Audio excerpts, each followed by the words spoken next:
পোলাও আমাদের সবারই খুব প্রিয় একটি খাবার। সারা বছরে নানান রকমভাবে আমরা পোলাও বানিয়ে থাকি। সেটা কোনো পুজো উপলক্ষে হতে পারে বা ঘরোয়াভাবে ছোটোখাটো যে কোনো অনুষ্ঠানে আমরা রাইসের যে কোনো আইটেম হিসাবে পোলাও বানিয়ে থাকি। পোলাও আবার নানান রকমভাবে আমরা বানাই, যেমন বাসন্তী পোলাও, পিস পোলাও বা কাজু কিশমিশ দিয়ে নর্মাল পোলাও, আবার চিকেন পোলাও আমরা অনেক সময় বানিয়ে থাকি। আমার আজকের রেসিপি হলো নারকেলি পোলাও। নারকেল দিয়ে পোলাও রেসিপি। আশা করছি ভিডিওটা আপনাদের খুব ভালো লাগবে। নমস্কার বন্ধুরা, আমি মহু, আমার চ্যানেলে আপনাদের সবাইকে স্বাগত জানাচ্ছি। তাহলে চলুন দেখে নিন আজকের রেসিপি। পোলাও বানাবার জন্য আমি এখানে 1 বাটি গোবিন্দভোগ চাল নিয়ে নিয়েছি। আপনারা চাইলে এই রেসিপিটা দেরাদুন রাইস দিয়েও করতে পারেন।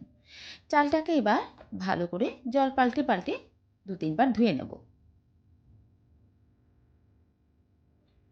কয়েকবার জল পাল্টে ধুয়ে নেওয়ার পরে চালটাকে আমি এবার সাইডে রাখলাম। চালটা কিন্তু ভিজিয়ে রাখলাম না। আজকের পোলাওয়ের মূল উপকরণই হচ্ছে নারকেল, তাই এখানে আমি 1 বাটি পরিমাণে কোরানো ফ্রেশ নারকেল নিয়ে নিয়েছি। নারকেলটা আমি দুভাবে ইউজ করব। আর এই নারকেলের ব্যবহারের ফলে আজকে পোলাওটা হবে অনবদ্য স্বাদের আর একদম ইউনিক। রান্নাটা শুরু করার জন্য একটা ফ্রাইং প্যানে আমি পরিমাণ মতো সাদা তেল নিয়ে নিয়েছি বা রিফাইন্ড অয়েল নিয়ে প্রথমেই কিছু কাজু ভেজে নিচ্ছি। পোলাও যে কোনো রান্নাতেই আমরা একটু কাজু কিশমিশ ব্যবহার করি আর সেটা একটু ভেজে দিই। কাজুটা একটু ভাজা হয়ে যাওয়ার পরে এবার খানিকটা কিশমিশও ভেজে নিচ্ছি। কয়েক সেকেন্ড নাড়াচাড়া করে নিয়ে এরকম যখন একটু হালকা রং ধরে যাবে, এবার কাজু আর কিশমিশ দুটোই উঠিয়ে নেব।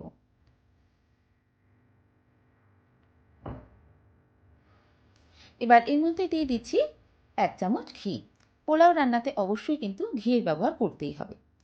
তারপর ফোড়নে এখানে দিয়ে দিলাম আমি গোটা গরম মশলা, 4টে ছোটো এলাচ, 4টে লবঙ্গ, দারচিনির কাঠি আর একটা তেজপাতা। ফ্লেমটা একদম লোতে রেখে কয়েক সেকেন্ড নাড়াচাড়া করে নিয়ে যখন খুব সুন্দর একটা গন্ধ আসবে, এরপর এর মধ্যে দিয়ে দিলাম 1 চামচ গ্রেট করা আদা। আদাটা দিয়েও কয়েক সেকেন্ড এইভাবে নাড়াচাড়া করে নিচ্ছি। তারপর এর মধ্যে দিয়ে দিচ্ছি 2 চামচ নারকেল কোড়া। নারকেল পোলাওতে আমি দুভাবে ব্যবহার করব। এরকম একটু ভেজেও ইউজ করব, আর তারপরে বাকি যে নারকেলটা রয়েছে সেটা আমি দুধ বার করে নেব। নারকেলের দুধ দিয়ে আজকের পোলাওটা হবে, আর এই জন্যই এই পোলাওয়ের নাম হচ্ছে নারকেলি পোলাও। নারকেলটা দিয়েও বেশ কিছুক্ষণ নারকেলটা বেশ ভালো করে ভেজে নিলাম। এই নারকেল ভাজারও বেশ সুন্দর একটা সুগন্ধ হয়। যখন নারকেলের সেই সুগন্ধটা বেরোবে, তখন এবার এর মধ্যে ধুয়ে রাখা চালটা দিয়ে দেবো।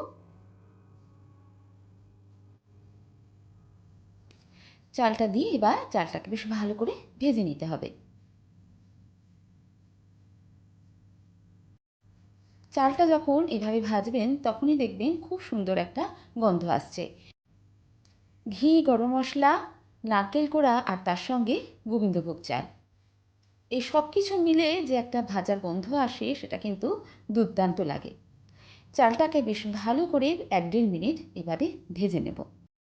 তারপর এর মধ্যে দিয়ে দিচ্ছি নারকেলের দুধ। যে নারকেলটা ছিল সেটা থেকে এই দুধটা বার করে নিয়েছি। যেহেতু এটা পোলাও, তাই জন্য জলটা কিন্তু মেপে দিতে হবে। আমি এখানে 1.5 বাটি নারকেলের দুধ ব্যবহার করেছি আর হাফ বাটির থেকে একটু কম জল ব্যবহার করেছি। আপনারা চাইলে পুরো 2 বাটিও নারকেলের দুধ ব্যবহার করতে পারেন। ভালো করে মিশিয়ে নেওয়ার পরে এবার পরিমাণ মতো নুন দিয়ে দেবো।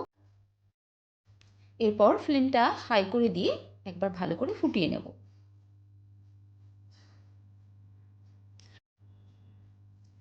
ভালো করে যখন এভাবে ফুটতে শুরু করবে, এবার ফ্লেমটা একদম কমিয়ে দিয়ে ঢাকা দিয়ে 10 মিনিট রান্না করে নেব। 10 মিনিট একদম লো ফ্লেমে রেখে রান্না করে নিলাম। দেখুন জলটা সম্পূর্ণ টেনে গেছে, কিন্তু হালকা একটু ভেজা ভাব রয়েছে। একবার এইভাবে ওপর নিচ করে দেব। চালটা এখন প্রায় 90% মতো সিদ্ধ হয়ে গেছে।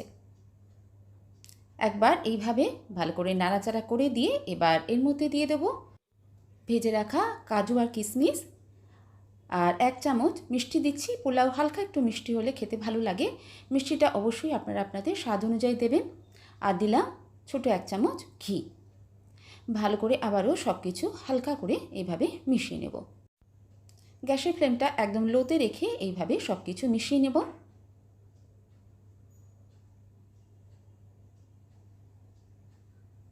তারপর আরেকবার ঢাকা দিয়ে জাস্ট 2 মিনিট মতো রান্না করে নেব। ঢাকা খুলে আরেকবারও এইভাবে নাড়াচাড়া করে দেব। পোলাও এখন আমাদের একদম রেডি। একবার ভালো করে নাড়াচাড়া করে দিয়ে তারপর গ্যাসের ফ্লেমটা অফ করে দেব। পোলাওর মধ্যে যে হালকা একটু জল ভাব ছিল সেটাও কিন্তু এখন আর নেই। গ্যাসের ফ্লেমটা অফ করে দিয়ে ঢাকা দিয়ে আরও 10 মিনিট রেখে তারপর সার্ভ করব। এইভাবে 10 মিনিট রেখে যখন সার্ভ করবেন তখন পোলাওটা দেখবেন একদমই ঝরঝরে থাকবে, একটার সঙ্গে আরেকটাও লেগে থাকবে না। বানিয়ে নিলাম একদম নতুন ইউনিক স্টাইলে নারকেলি পোলাও। পোলাও নানানভাবে আপনারাও রান্না করে খেয়েছেন। আমিষ বা নিরামিষ পোলাও একবার এই নববর্ষে এইভাবে নারকেলি পোলাও বানিয়ে দেখতে পারেন। স্বাদে অতুলনীয় এই নারকেলি পোলাও সবাই দেখবেন খুবই তৃপ্তি করে খাচ্ছে। আর এই পোলাও আপনি নিরামিষ বা আমিষ যে কোনো পদের সঙ্গে সার্ভ করতে পারেন। চাইলে এভাবে উপর থেকে একটু ভাজা নারকেল দিয়েও সার্ভ করতে পারেন। আজকের এই স্পেশাল পোলাওয়ের রেসিপিটা যদি আপনাদের ভালো লাগে অবশ্যই একটা লাইক দিতে ভুলবেন না। আর যারা আজকে আমার চ্যানেল নতুন ভিজিট করছেন, রেসিপিটা ভালো লাগলে চ্যানেলটা সাবস্ক্রাইব করে নেওয়ারও অনুরোধ রইল। আর ভালো লাগলে অবশ্যই কমেন্টে জানাতে ভুলবেন না। আজ আসি বন্ধুরা, আবার কোনো নতুন রেসিপি নিয়ে আপনাদের সঙ্গে দেখা হচ্ছে। সবাই ভালো থাকবেন, সুস্থ থাকবেন, সবাইকে অসংখ্য ধন্যবাদ।